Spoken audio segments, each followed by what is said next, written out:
विद्यार्थी मित्र हो, आपण पाहतोय बिझनेस मॅनेजमेंट म्हणजेच व्यवसाय व्यवस्थापन या विषयावरील विविध घटके. यामध्ये आपण आज पाहणार आहोत ते म्हणजेच संघटन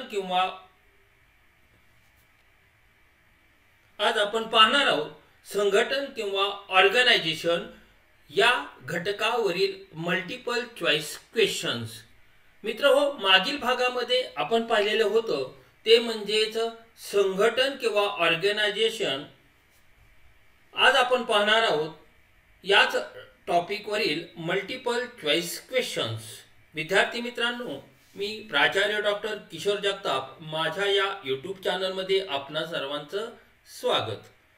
विद्यार्थी मित्र हो, माझी स्वतःची वेबसाईट आहे, इंस्टाग्राम आहे, फेसबुक आहे आणि व्हॉट्सअप आहे.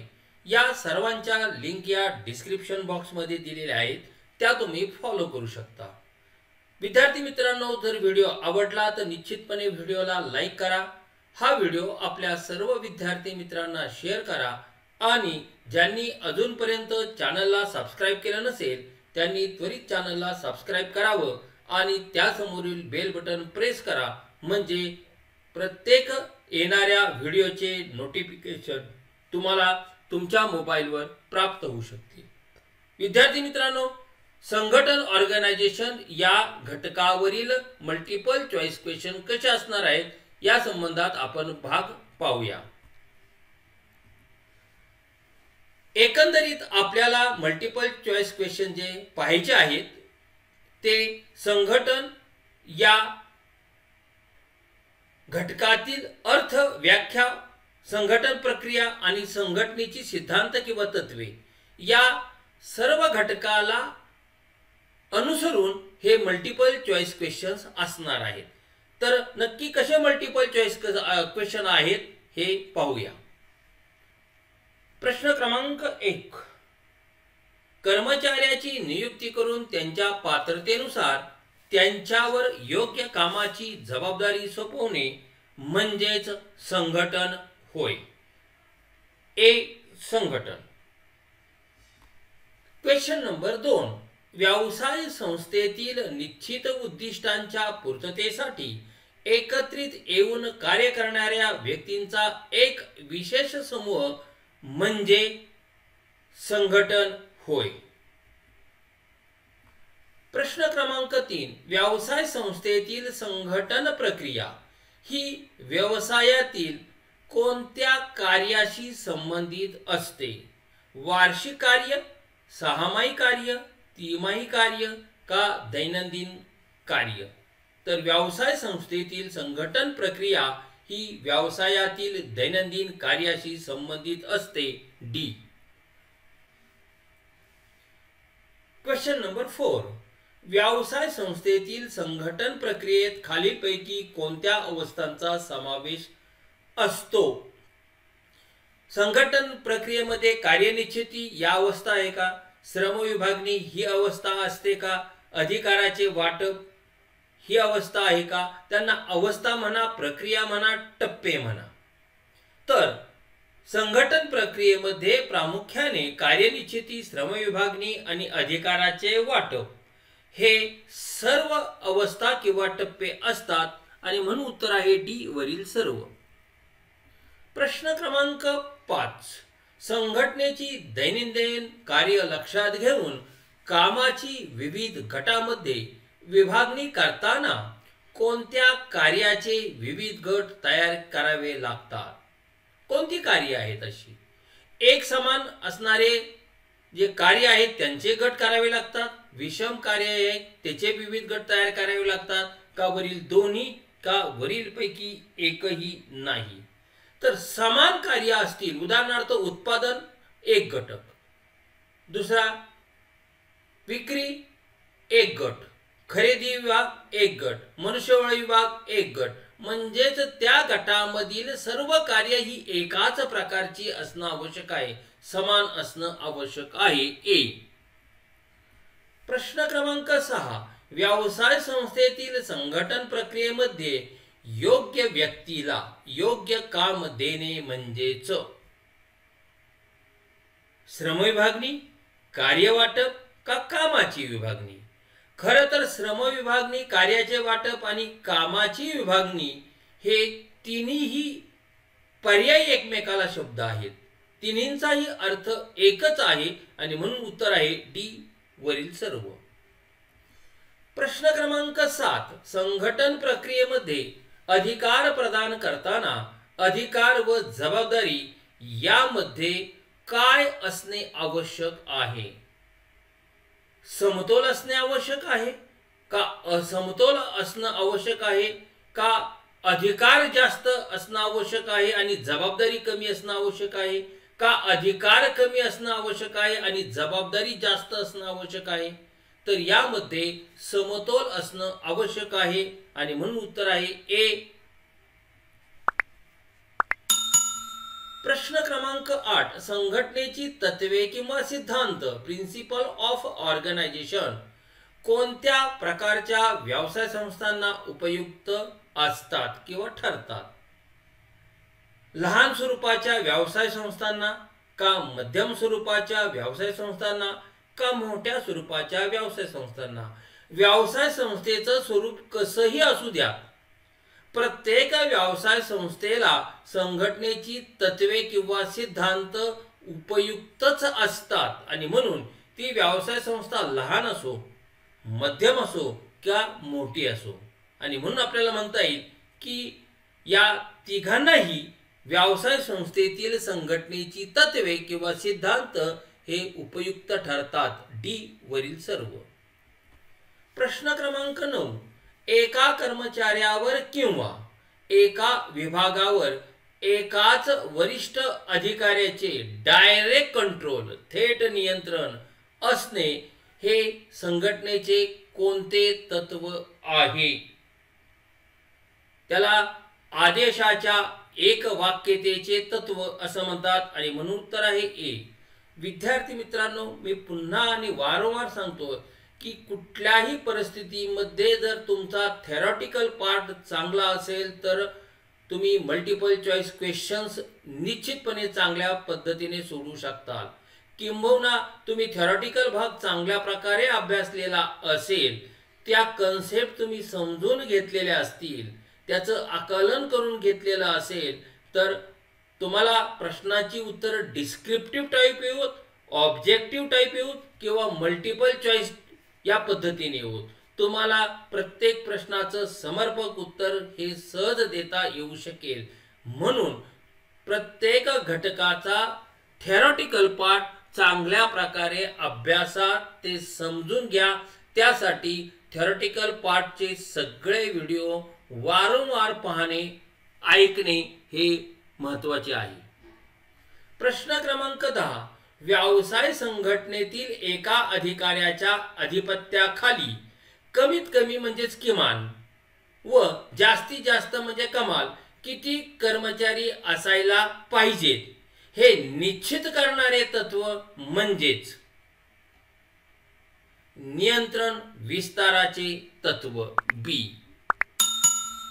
प्रश्न क्रमांक 11. ज्यावेळी कनिष्ठामार्फत एखादे कार्य व्यवस्थितपणे पूर्ण होत नसेल तर अशा वेळी वरिष्ठांना ते कार्य करून घेण्यासाठी स्वतः जातीने लक्ष घालावे लागते. यास कोणते तत्व म्हणतात? यास अपवादाचे तत्व म्हणतात. कारण प्रत्येक कनिष्ठ व्यक्ती ही आपापलं काम चांगल्या पद्धतीने करण्याचा प्रयत्न करतो, परंतु एखादी परिस्थिती अशी निर्माण होते की त्या परिस्थितीमुळे त्या कनिष्ठाला आपलं कार्य योग्य प्रकारे करता येत नाही. अशा वेळी त्याला वरिष्ठाची मदत किंवा सहाय्य घेणं क्रमप्राप्त ठरतं.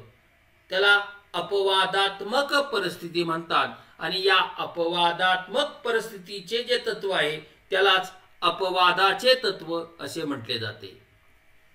प्रश्न क्रमांक 12. कोणत्या तत्वानुसार व्यवसाय संस्थेतील प्रत्येक कर्मचाऱ्याला किंवा अधिकाऱ्याला काही विशिष्ट जबाबदाऱ्या पूर्ण करण्यासाठी पुरेसे अधिकार दिले जातात? कार्य करण्यासाठी किंवा जबाबदारी पूर्ण करण्यासाठी त्याला अधिकार प्रदान करणे आवश्यक आहे मग हे अधिकार प्रदान करण्याचं जे तत्व आहे ते डी आहे, अधिकार प्रदान तत्व. प्रश्न क्रमांक 13. कोणत्या तत्वानुसार व्यवसाय संस्थेतील सर्व पातळीवर उद्दिष्टाबाबत आणि ती साध्य करण्याबाबत एक वाक्यता असणे आवश्यक आहे? तर व्यवसाय संस्थेचं उद्दिष्ट, कर्मचाऱ्याचं उद्दिष्ट, त्या विभागाचं उद्दिष्ट यामध्ये एक वाक्यता असणं आवश्यक आहे. त्यालाच आपण सर्व पातळ्या म्हणतो. आणि म्हणून उत्तर आहे ए, उद्दिष्टांच्या एक वाक्यतेचे तत्व. प्रश्न क्रमांक 14. कोणत्या तत्वानुसार व्यवसाय संस्थेच्या संघटन रचनेतून व्यावसायिक कार्य त्वरित पूर्ण करणे व ही कार्य सातत्याने व सुरळीतपणे चालू ठेवणे शक्य आहे? त्याला आपण सातत्यपूर्णतेचे तत्व असं म्हणू शकतो. कार्य कसं सातत्याने चालू राहिलं पाहिजे, सुरळीतपणे चालू ठेवायचं असेल तर त्याला सातत्यपूर्ण तत्व असं संबोधलं जातं. ए. प्रश्न क्रमांक 15. कोणत्या तत्वानुसार व्यवसाय संस्थेतील अधिकारी व कर्मचाऱ्यांना अधिकार व जबाबदाऱ्या देताना त्यांच्यात समन्वय असणे आवश्यक आहे? कोणत्या तत्वानुसार समन्वय राखला जातो? तर समतोलाचे जे तत्व आहे ते समतोलाचे तत्व म्हणजे काय? अधिकार आणि जबाबदाऱ्या यामध्ये समतोल असणं आवश्यक आहे. अधिकार जास्त असू नये, जबाबदाऱ्या जास्त असू नये. अधिकार कमी असू नयेत, जबाबदाऱ्या कमी. त्यामध्ये समतोल असावा. जेवढा अधिकार तेवढ्या जबाबदाऱ्या किंवा जेवढ्या जबाबदाऱ्या तेवढेच अधिकार. आणि म्हणून उत्तर आहे बी, समतोलाचे तत्व. प्रश्न क्रमांक 16. कोणत्या तत्वानुसार परिस्थितीनुसार संघटन रचनेत बदल करून व्यावसायिक कार्य कार्यक्षमपणे पार पाडणे शक्य झाले पाहिजे? असं कुठलं तत्व आहे? तर ते तत्व आहे ते म्हणजेच लवचिकतेचे तत्व. कारण लवचिकता म्हणजेच संघटन रचनेत बदल सहजासहजी करता आला पाहिजे. काळानुसार किंवा परिस्थितीनुसार व्यवसाय संस्थेतील संघटन रचनेत आवश्यक तसा बदल करता आला पाहिजे अशी संघटन रचना असणं आवश्यक आहे. दुसऱ्या बाजूला आपण असं म्हणू शकतो संघटन रचना ही ताठर असून उपयोगी नाही, तर ती लवचिक असली पाहिजे. आणि म्हणून उत्तर आहे सी, लवचिकतेचे तत्व. प्रश्न क्रमांक 17. कोणत्या तत्वानुसार व्यवसाय संघटनेत वरिष्ठ ते कनिष्ठ अशी श्रेणीवार कर्मचारी रचना असणे आवश्यक आहे? पुन्हा तुम्हाला त्या ठिकाणी 4 ऑप्शन दिलेले आहेत. त्यामध्ये आपल्याला असं सांगता येईल अधिकार साखळीचे जे तत्व आहे ते वरिष्ठांपासून कनिष्ठांपर्यंत त्या ठिकाणी एक एक भाग अधिकाराचा हा विभागला जातो, दिला जातो. आणि म्हणून त्याला आपण म्हणतो अधिकार साखळीचे तत्व सी. प्रश्न क्रमांक 18. कोणत्या तत्वानुसार व्यवसाय संस्थेतील अधिकारी व कर्मचाऱ्यांना अधिकार व जबाबदाऱ्या देताना त्यांच्यात समन्वय असणे आवश्यक आहे? त्याला आपण समतोलाचे तत्व असं म्हणू शकतो. डी. प्रश्न क्रमांक 19. व्यवसाय संस्थेतील संघटन रचना ही कशी असावी? तर लवचिक असावी, ताठर असू नये. आणि म्हणून उत्तर आहे ए, लवचिक. काळानुसार आणि परिस्थितीनुसार संघटन रचनेत आवश्यक ते बदल करता आले पाहिजेत अशी संघटन रचना असावी. आणि म्हणून तिला आपण म्हणतो लवचिक संघटन रचना ए. प्रश्न क्रमांक 20. व्यवसाय संस्थेतील संघटन रचनेतील अधिकाराचे प्रदान खालीलपैकी कोणत्या पद्धतीने होते? वरिष्ठांपासून कनिष्ठांकडे येतात का अधिकार? का कनिष्ठांपासून वरिष्ठांकडे जातात? का वरिष्ठांपासून वरिष्ठांकडे जातात? का कनिष्ठांपासून कनिष्ठांकडे? नाही. अधिकार प्रदान हे वरिष्ठांपासून कनिष्ठ आणि त्यानंतर कर्मचारी अशा प्रकारे त्या ठिकाणी प्रदान केले जातात. आणि म्हणून उत्तर आहे ए, वरिष्ठांपासून ते कनिष्ठांपर्यंत. विद्यार्थी मित्रांनो, पुढील व्हिडिओ जो आपण पाहणार आहोत तो पुढील टॉपिकच्या अनुषंगाने, आणि तो आहे विभागीकरण, डिपार्टमेंटलायझेशन. विभागीकरण या भागामध्ये आपण थेरॉटिकल पार्ट अगोदर पाहणार आहोत आणि त्यानंतर मल्टिपल चॉईस क्वेश्चन। विद्यार्थी मित्रांनो, तुम्हाला जर व्हिडिओ आवडला असेल तर निश्चितपणे व्हिडिओला लाईक करा। तुमच्या कमेंट्स काय असतील त्या कमेंट्स बॉक्समध्ये निश्चितपणे नमूद करा।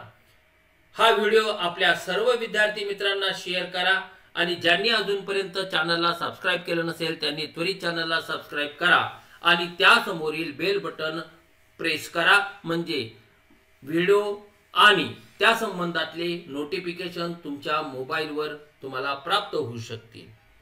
विद्यार्थी मित्रांनो, माझी वेबसाईट आहे, इंस्टाग्राम आहे, फेसबुक आहे आणि व्हॉट्सअप आहे। या सर्वांच्या लिंक या डिस्क्रिप्शन बॉक्स मध्ये दिलेल्या आहेत, तुम्ही त्या फॉलो करू शकता। त्याचप्रमाणे माझा ईमेल आयडी या ठिकाणी दिलेला आहे, त्यावर देखील तुम्ही माझ्याशी संपर्क साधू शकता। तर विद्यार्थी मित्रांनो, आपण पुढील भागामध्ये पाहणार आहोत विभागनीकरण म्हणजे डिपार्टमेंटलायझेशन, त्यावरील थेरी आणि मल्टिपल चॉईस क्वेश्चन। धन्यवाद।